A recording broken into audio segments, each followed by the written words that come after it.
Hoje nós veremos nessa série de mutualidade, quando a gente estava preparando toda a série, pensando, esse estudo ia ser lá para o final, ia ser um dos últimos estudos. Aí o Vi chegou para mim e falou assim, não, isso daí tem que ser os primeiros. Pode colocar lá no comecinho, porque talvez seja o mais importante. E de fato, quando eu estava preparando todo esse estudo, que a gente vai conversar hoje, realmente, esse tinha que estar no começo.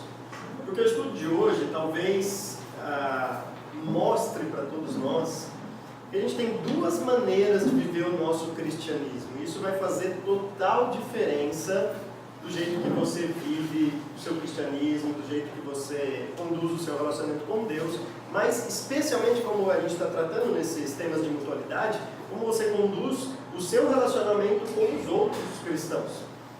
Jesus exemplificou, embora esse não é nem o propósito primário daquela parábola, esses dois estilos de vida. Lá em Lucas capítulo 18.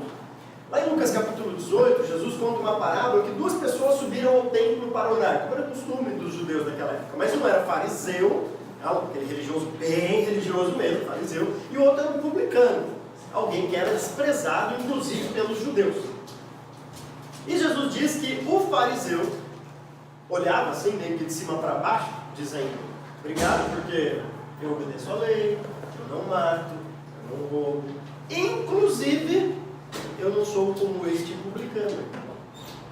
Por outro lado, o publicano batia no peito, olhando para o céu, dizendo, me perdoa, Deus, porque eu sou um pecador. E Jesus diz que este, o publicano, e não aquele, o fariseu, voltou para casa justificado. Abram as Bíblias de vocês em Tiago, capítulo 5.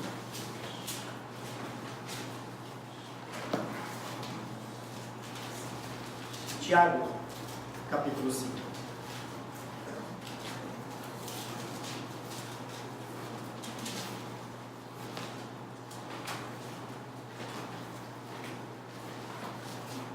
Tiago, capítulo 5, versículo 16. Embora a gente vai tratar mais versículos, mas o versículo chave para a gente abordar aqui é o versículo 16, que diz assim, Tiago 5 e 16. Portanto, confessem os seus pecados uns aos outros e orem uns pelos outros para serem curados.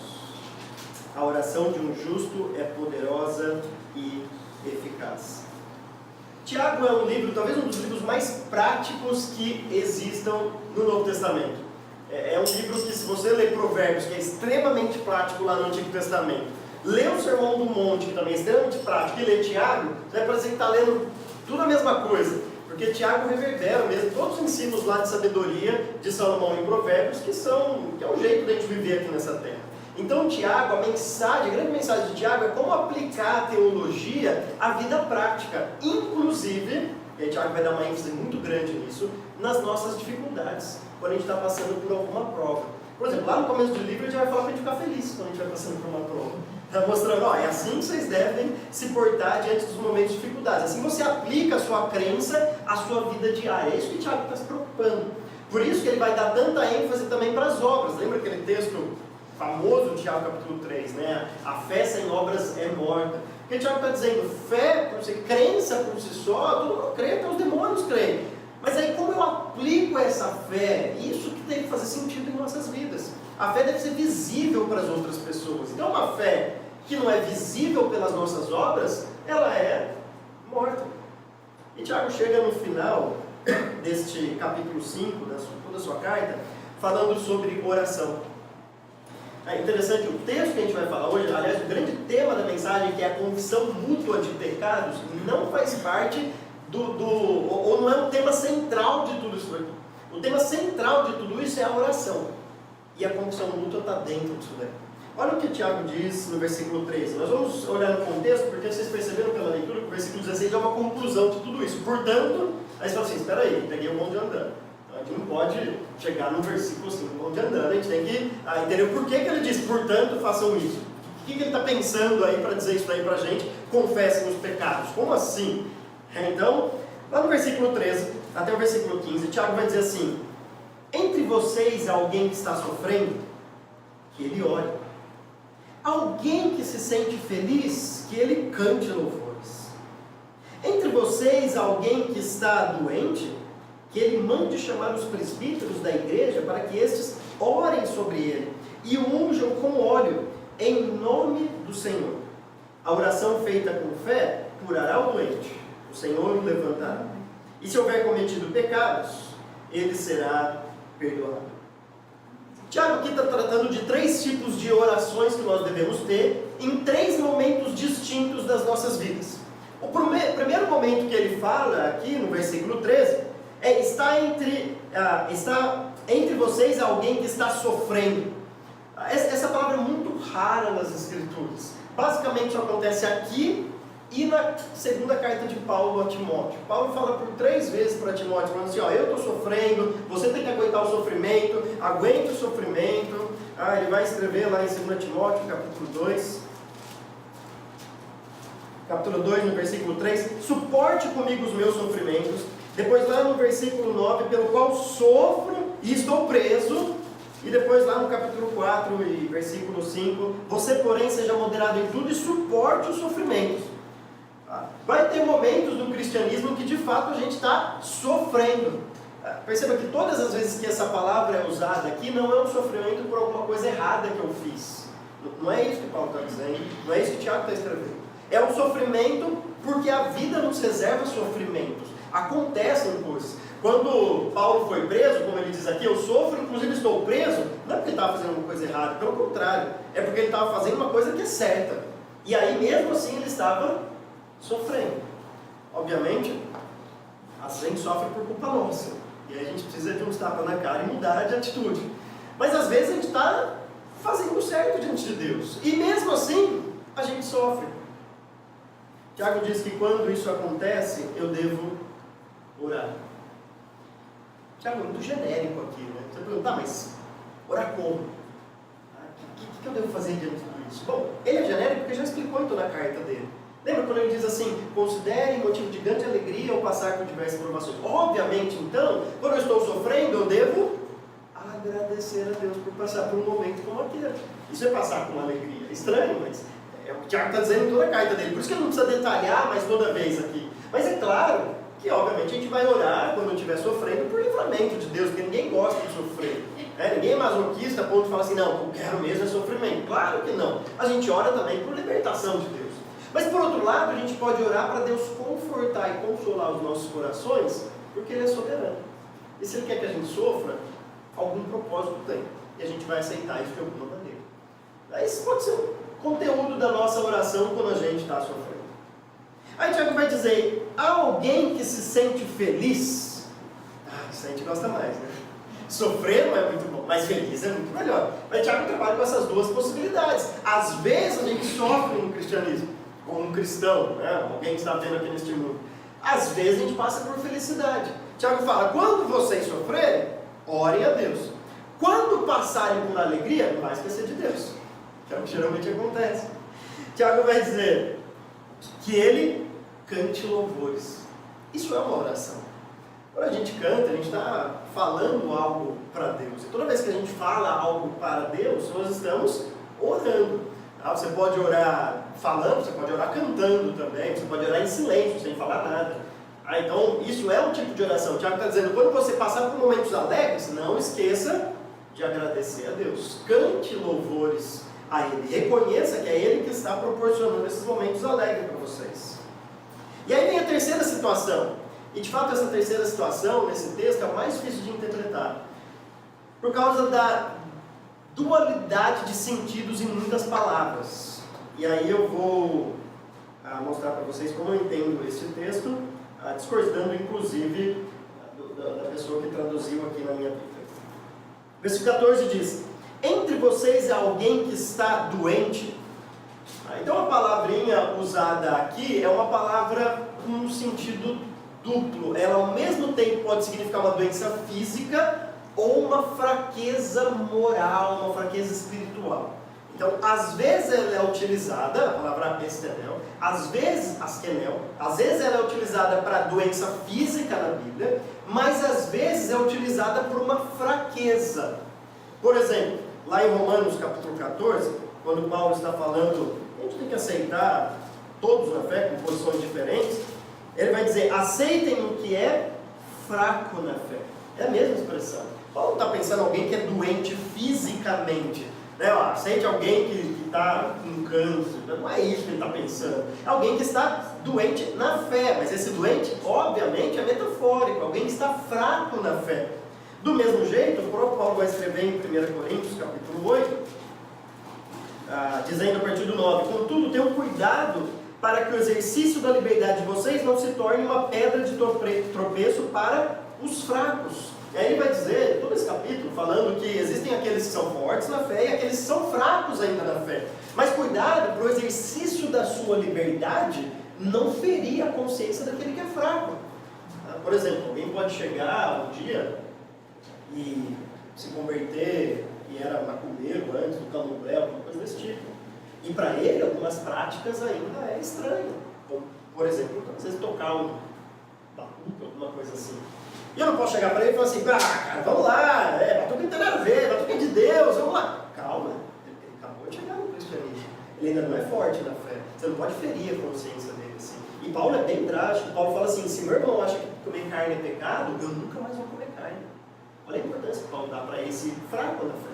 Agora, não quer dizer que a gente não tem que ensinar ele e aos poucos ele aprendendo para se tornar forte. O objetivo, claro, é esse.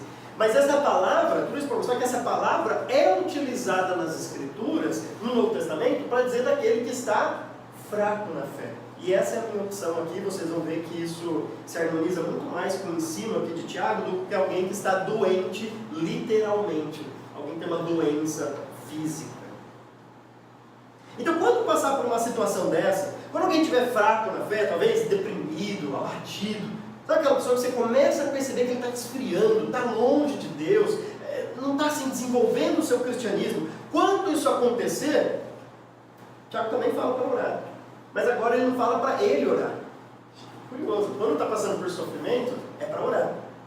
Porque ele pressupõe que a pessoa está forte na fé, passando por sofrimento, então ora. Quando ele passa por momentos felizes, cante louvores, agradeça a Deus. Tiago parte do pressuposto que ele está bem com Deus. Então, agradeça, reconheça a Deus que é isso. Agora, quando você está debilitado na sua fé, quando a sua fé está fraquejando, sabe quando você está numa areia movediça tentando sair? Nunca vi ao vivo, você vê nos filmes, né? Você não consegue, quanto mais você se debate, mais você vai profundo, você precisa de ajuda externa para isso. Tem muita gente que acha que pode passar por essas situações sozinho. Um dia eu vou me erguer, um dia eu vou me levantar, um dia... Aí quando ela menos percebe, está lá no fundo do poço. Por isso que Tiago vai dizer, quando você passar por isso, mande chamar os presbíteros da igreja, para que estes orem sobre ele e o unjam com óleo, em nome do Senhor. Tiago está falando assim, chama a liderança lá da igreja, porque a fé dessa liderança vai reerguer essa pessoa. Paulo fala de duas práticas, Tiago, fala de duas práticas aqui nesse texto. Ele fala tanto da oração, quanto da unção com óleo. Curiosamente, a expressão que ele usa aqui, orem sobre ele, a gente esperaria uma preposição por ele. Orem por ele, intercedam por ele, mas não é isso que Paulo usa. Paulo usa a preposição de pé no grego, que significa orem por ele, né? Intercedam por ele. Paulo usa a expressão literal, que é mais espacial, assim, sobre ele. Por isso que ele vai traduzir sobre ele, é para usar o perigo. A ideia que vem à mente é realmente aquela imposição de mãos. Quando a gente ora sobre alguém, você está, claro, intercedendo por ela, por essa pessoa, mas Paulo está dizendo, orem sobre a pessoa, né? Imagina a pessoa prostrada ali, já sem forças, e você ore sobre ela. E outra prática é essa unção com óleo. Da mesma forma que há uma duplicidade na palavra doente, há também uma duplicidade aqui nessa palavra unção. Na verdade, você tem duas palavras, tanto no Novo Testamento quanto no Antigo, para unção. Uma é uma unção mais cerimonial, por exemplo, quando um rei ia assumir o seu trono, ou quando um profeta ia ser separado para Deus para o exercício profético, você tinha uma palavra que descrevia esta ação, essa cerimônia. Por outro lado, você tem uma palavra que aí vem um problema, ela pode significar duas coisas. Ou uma unção medicinal, que era usada na época, às vezes óleo era usado como medicinal, mas essa palavra também é usada como uma unção simbólica, simbolizando alguma coisa. E eu creio que esse é o uso aqui. Quando Paulo diz, unjam com óleo essa pessoa, ele não está querendo dizer, quando o Tiago diz, quando o Tiago diz isso, ele não está querendo dizer que o óleo em si tem algum poder. Porque, obviamente, ele não crê nisso. A continuação do versículo diz, em nome do Senhor. Versículo 15, a oração feita com fé curará o doente. Daqui a pouco explica a expressão curará o doente.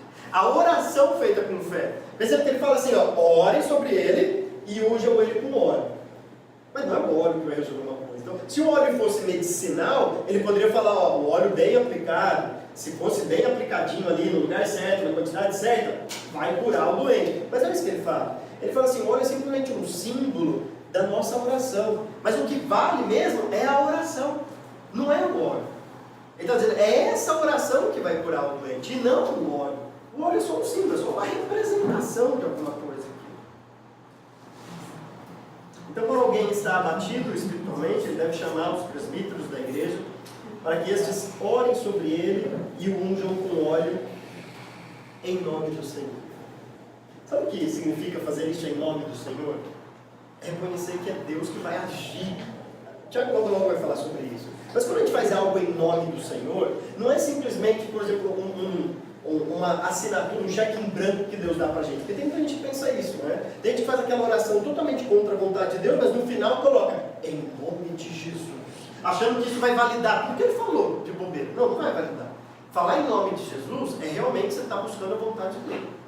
Quando a gente está orando, a gente sempre fala assim, Deus, é o Senhor que vai agir aqui. Se o Senhor quiser usar a minha oração para isso, o Senhor vai.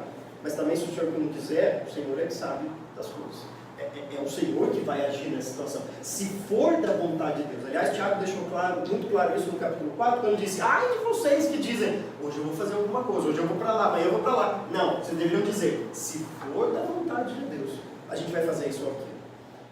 Porque nunca nada foge dos controles de Deus. Então quem na verdade é dessa pessoa, como o próprio Tiago vai dizer daqui a pouquinho, é Deus. Isso é a causa primária de todas as coisas. E Deus sempre é a causa primária de todas as coisas. Por outro lado, Deus não só quer, como Ele utiliza as causas secundárias, que pode ser a nossa oração. Como Ele diz aqui. Então não é a oração de um presbítero, que fala assim, não, a oração dele é mais poderosa que os outros, né? A oração dele tem poder. Não, porque Tiago vai dizer assim, o Senhor levantar. Não é a oração do presbítero. Não é a oração do líder que faz alguma coisa. Tiago vai dizer, o Senhor o levanta, usando a liderança. Obviamente, há um papel importante na liderança no Novo Testamento, a gente vê isso claramente nas Escrituras. A gente não é anárquico ao ponto de dizer que a gente não precisa de liderança. Claro que não, senão eu estaria fazendo aqui na vida de vocês, né?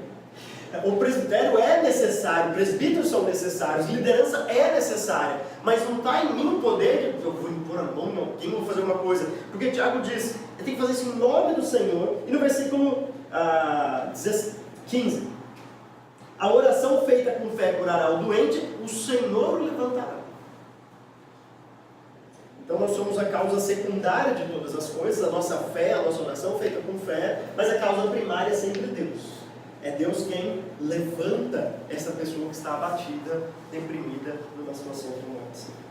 Volto a explicar então a expressão que é no versículo 15 aí, a oração com fé curará o doente. Toda essa tradução desse versículo pressupõe, pelo entendimento do tradutor, que está falando de uma doença física. Então eu já tentei mostrar para vocês que para mim não é a situação. Tá? Mas lembra aquelas palavras que podem ter duplo significado?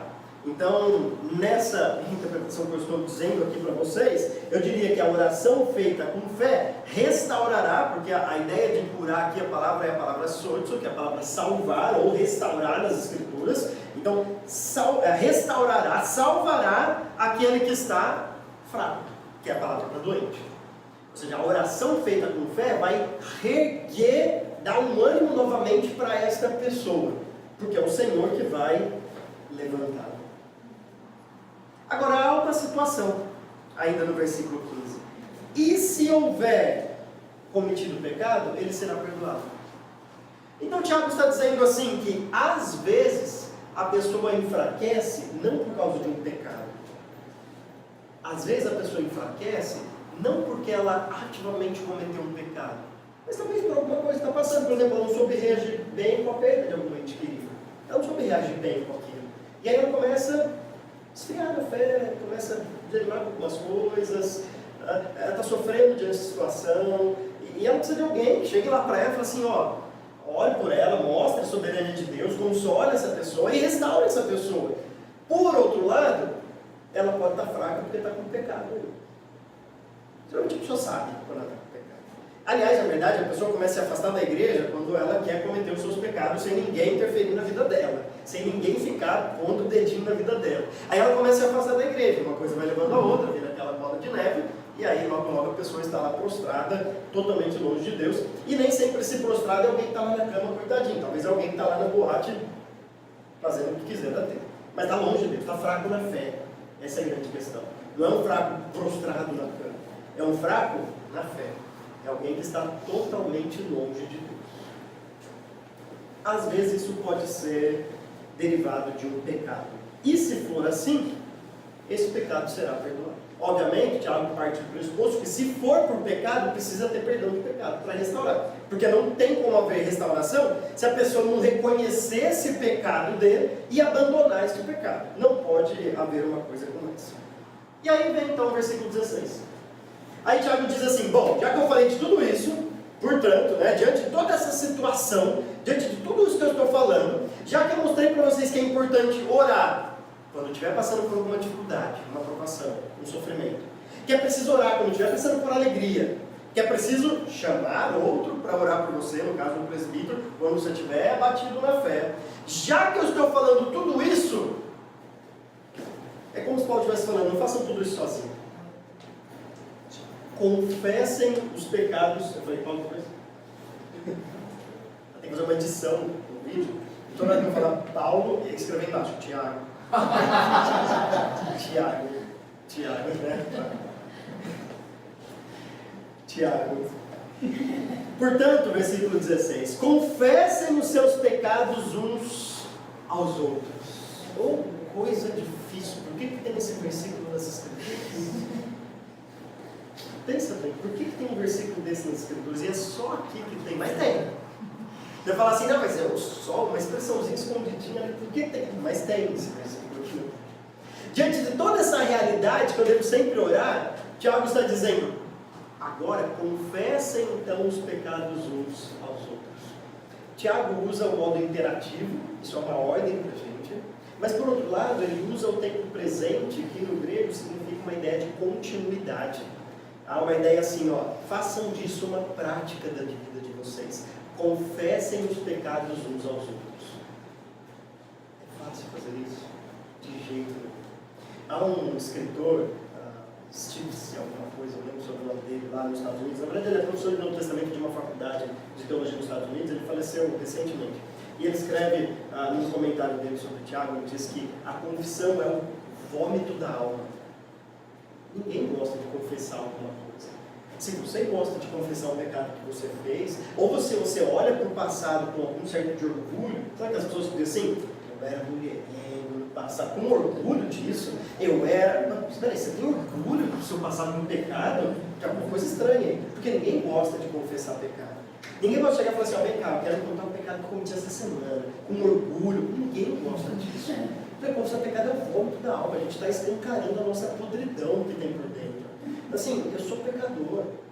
Ninguém gosta de fazer isso. Por isso que no cristianismo, a tendência é as pessoas viverem como aquele fariseu de Lucas 18. Eu não roubo, eu não mato, eu não sou como este publicano. E você vive uma vida de aparência, achando que está vivendo um cristianismo fantástico. Jesus olha e fala assim, esse daí não foi justificado quando voltou para casa. Sabe quem foi justificado? Aquele que falou assim, Deus, eu sou um pecador. Porque Deus sabe que a gente é pecador. A gente sabe que nós somos pecadores. Todo mundo é pecador. Ninguém sem consciência pensa, mas eu acho que talvez aquela pessoa não seja pecador. Todo mundo sabe. Mas tem aquelas pessoas que acham que conseguem enganar os outros. Ou sei lá, pensa isso. Ou quer passar uma imagem de que assim, não, eu não tenho pecado nenhum. Vocês podem lutar com o pecado, mas eu, imagino. Lembra de Lucas 18. Lembra que Jesus falou a respeito dessa pessoa que acha que não tem pecado nenhum na vida dele. Então o Tiago está falando aqui para a gente: confessem o pecado, os seus pecados uns aos outros. E aí vem a grande expressão que dá nome a essa série, mutualidade, uns aos outros. E Tiago, além de falar para a gente, que é uma coisa algo muito difícil, confessem os seus pecados, ainda ele fala: confessem os seus pecados uns aos outros. E aí talvez venha aquele segundo estilo de cristianismo que opta só pela primeira parte lá do texto. Não, eu sempre vou chamar o presbítero, eu sempre vou chamar o pastor, eu só vou me abrir com essa pessoa, eu só vou me abrir com ela. E aí ninguém sabe da sua vida, só aquela pessoa, porque obviamente não pode contar nada para ninguém, tem aquele critério de confiabilidade, confidencialidade que a gente tem que ter mesmo, para não estar diante de um aconselhamento bíblico. E pronto, ninguém sabe da minha vida. Mas não é isso que o Tiago fala. Se o Tiago falasse: portanto, confessem os pecados ao presbítero. Aí você fala: tá vendo? Então eu vou lá na confissão auricular, como é prática dos católicos, vou ficar lá numa casinha ouvindo todo mundo confessar os pecados para mim. Não é isso que o Tiago está falando. O Tiago está falando: exerçam a mutualidade. Confessem os pecados uns aos outros. Não é só para mim que você tem que falar isso. Se você sempre recorre a mim para confessar um pecado, alguma coisa, você está perdendo algo do cristianismo, que é a mutualidade. Veja bem, eu não sou desnecessário para a igreja. É até estranho falar isso, que parece que eu estou defendendo causa própria. Porque Tiago acabou de dizer: você tem que chamar o presbítero. Ele crê na existência de uma liderança para a igreja. Mas por outro lado, ele não fala assim: ó, essa liderança é a única que você pode confessar pecado para eles. Ó, é o único que... Não, confessem os pecados uns aos outros. Sabe quando eu vou ficar muito feliz na igreja? Quando eu sou alguém chegar para mim e falar assim: Rafa, estava passando por uma dificuldade, chamei fulano de tal, ele me ajudou, mostrou na Bíblia, orou por mim, eu vou falar tudo isso fácil, e a gente está bem. Eu vou falar: legal, não preciso nem ficar sabendo o que foi. Glória a Deus por isso. Se você venceu o seu pecado e outra pessoa te ajudou. Porque o Tiago está dizendo é que nós devemos exercer essa mutualidade na confissão mútua de pecados. E agora eu quero dar um passo além. Porque fazer isso a gente tem que ser muito maduro na fé. Logo eu vou falar das reações erradas e certas que a gente tem que ter diante disso.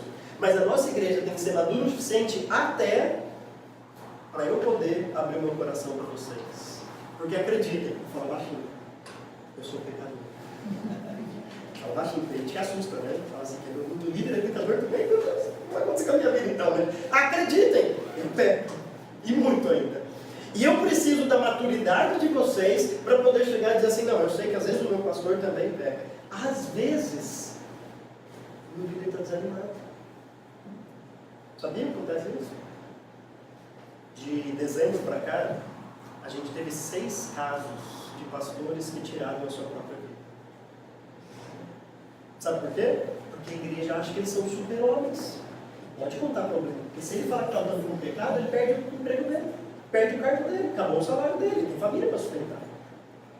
Mas a igreja quer super-homens na liderança, quer aqueles que aguentam tudo, que praticamente assim, ele faz tudo sozinho e vai lá e aguenta tudo.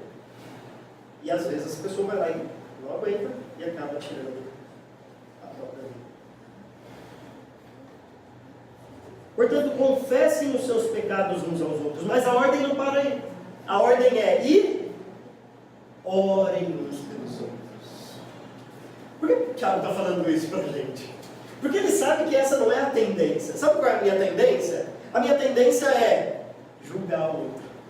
Aliás, é por isso que ele diz, lá no capítulo 4, versículo 11: irmãos, não falem mal uns dos outros. Quem fala contra o seu irmão ou julga seu irmão, fala contra a lei e a julga. Quando você julga a lei, não está cumprindo, mas está se colocando como juiz. Há apenas um legislador e juiz, aquele que pode salvar e destruir. Mas quem é você para julgar o seu próximo?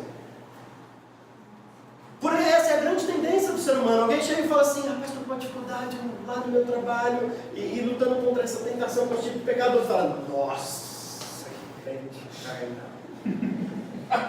Eu não sou como você. É uma ofensa só.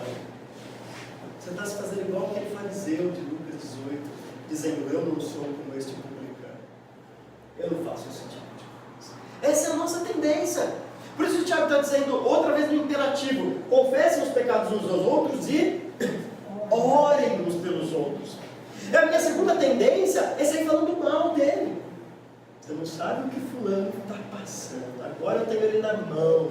porque agora eu sei o que ele está passando, agora eu sei o podre dele, agora eu tenho, sabe, um artifício para usar. Tiago fala assim, não fale mal do seu irmão. Quando você fala mal dele, ou julga ele, você está fazendo isso contra a lei, você está se colocando acima da lei, mas não só juiz, e que está acima da lei, não só que pode julgar as pessoas, não é você que vai fazer isso. E no capítulo 5, versículo 9, Tiago diz ainda, irmãos, não se queixem uns dos outros, para que não sejam julgados, porque o juiz está às portas. E talvez essa seja uma outra reação. Ixi, lá vem a pessoa lá contando os planos, eu não aguento mais.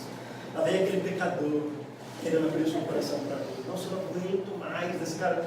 Essas geralmente são as nossas reações. E quando a gente começa a ter reações do tipo, a gente vai criar um ambiente não propício para a confissão mútua de pecado. Por isso que o Tiago vai dizer, confessem os pecados uns aos outros e orem uns pelos outros. Mais um pouquinho, obrigado. Confessem os pecados uns aos outros e orem uns pelos outros. É isso que você deve fazer quando alguém vier e pedir ajuda para você lutando contra o pecado. Estava ouvindo a mensagem do Vi essa semana, eu não estava aqui, estava viajando, mas estava ouvindo o áudio e algo me chamou muita atenção. Ele falou que mutualidade, aliás, o próprio termo já diz isso, né? essa mutualidade tem que ser uma via de mão dupla. Né? Tem que ser aquela, eu fazer a minha parte, você fazer a sua. Porque, obviamente, se eu chegar com todas as boas intenções e abrir meu coração para alguém, confessar o pecado e falar pronto, e aí ficar descobrindo que a pessoa falou alguma coisa, ou está me julgando, ou está se queixando de alguma coisa, obviamente, criou uma barreira. Nunca mais. E aí isso vai acontecendo, e daqui a pouco a gente está um monte de fariseu de Lucas 18, olhando para o céu e falando assim, nossa, que igreja, nós não somos como esses publicanos por aí, tão pecadores. E a gente está um monte de fariseu. Então Tiago diz, portanto, confessem os seus pecados uns aos outros e orem uns pelos outros, para serem, mais uma vez a palavra é curado ou restaurado, ou levantado. A nossa ideia com isso, com essa confissão mútua de pecado, não é destruir a vida de alguém, é levantar a vida dessa pessoa. Quando alguém está passando por uma dificuldade, a gente não quer pôr a pessoa mais para baixo ainda, derrubar mais ainda e dizer, seu pecador, você merece um inferno. Não, a gente quer restaurar essa pessoa. A gente quer fazer com que ela saia desse estado de fraqueza na fé, de debilidade, e que agora ela volte a ser forte, volte a se animar com Deus. Mas para isso é necessário haver a confissão de pecados e a oração. E aí o versículo 16 termina com essa expressão. A oração de um justo é poderosa e eficaz. Que justo é esse? Quem que é esse justo? Não é o presbítero lá em cima, tá? Não é só o presbítero, a oração do presbítero é poderosa e eficaz. Não é o presbítero assim, não é o pastor, não é o bispo, não é qualquer um desses assim. A oração é daquele que reage bem a essa confissão de pecados. Essa oração, quando alguém se compadece de outra pessoa da sua luta e quer ajudar a outra pessoa e quer estudar a Bíblia, sabe o que a Bíblia fala daquele pecado? Porque eu quero te ajudar realmente, eu quero contribuir, eu vou pesquisar livros, eu vou te ajudar nisso tudo. Essa oração desse justo, ela é poderosa e eficaz. Deus usa esse tipo de pessoa para levantar a vida do outro. Tiago vai dizer no capítulo 4, versículo 6, mas Ele nos concede graça maior. Por isso, diz a Escritura, Deus se opõe aos orgulhosos, mas concede graça aos humildes. O orgulhoso é o fariseu, que diante de uma confissão de pecado vai dizer, não sou como essa pessoa. Mas o humilde é aquele que diz, eu também luto com alguns tipos de pecado, você luta com alguns pecados, então juntos a gente precisa caminhar. Sabe o que Deus faz para essas pessoas? Deus concede a sua graça. É por isso que a oração se torna eficaz. Porque Deus derrama a sua graça. Sabe o que Deus faz com aquele que pode até orar, mas ora assim, eu não sou igual a ele, então deixa eu orar por você, porque você precisa da minha oração, porque eu não sou igual a você. Deus rejeita essa pessoa. Deus fala, Deus se opõe a esse orgulhoso. Deus não concede a sua graça para esse orgulhoso. Deus não usa esse tipo de oração orgulhosa, arrogante, que se põe acima do outro, achando que só o outro é pecador e ele não. Deus concede a sua graça para quem Ele quer humilde. E humilde é que quem olha diante da confissão e nos coloca superior, mas entende, eu poderia estar nessa situação, assim como você. Há um caso curioso, talvez eu já tenha contado isso para vocês, mas John Bunyan, aquele que escreveu O Peregrino, depois da Bíblia, é o livro mais vendido na história do cristianismo. Se você não leu ainda, é o mais vendido, você precisa ler, depois da Bíblia. Lê a Bíblia primeiro, depois você lê O Peregrino. Mas conta a história que uma vez ele estava à noite caminhando com um amigo dele, pelas ruas de Londres, lá na Inglaterra, e aí eles encontraram um bêbado cambaleando, né? E aí o amigo dele começou a dar risada, cara, não sei o que. Aí John Bunyan bateu nesse amigo dele e falou assim, para com isso, porque ali vai John Bunyan se não fosse a graça de Deus. Ele não fala assim, realmente, pecador miserável, onde já se viu um negócio desse, cambaleando bêbado aí pelas ruas de Londres. Não, ele fala, eu poderia ser ele, se não fosse a graça de Deus. Isso é confissão mútua de pecado. Isso é tão importante porque vai definir o jeito que a gente vive o cristianismo. Você pode ver o seu cristianismo, pode ver o meu cristianismo de aparência, como aquele fariseu, dizendo, eu não sou como aquele publicano, eu sou santo, eu sou bom. Mas Jesus olha e fala, não foi essa pessoa que voltou justificada diante de Deus. Foi aquele que confessou, Deus, eu sou um pecador. E aí Tiago nos exorta que além de falar isso para Deus, a gente tem que falar isso para os nossos irmãos. Porque isso é exercer a mutualidade. E aí a minha pergunta para vocês, inevitável. Que tipo de cristianismo a gente vai viver? A gente vai viver um cristianismo de aparência? Ou a gente vai ver realmente um cristianismo de mutualidade, de vida na vida, de um investindo na vida do outro, edificando a vida do outro? E eu espero realmente que é esse tipo de cristianismo que a gente decida viver. Amém?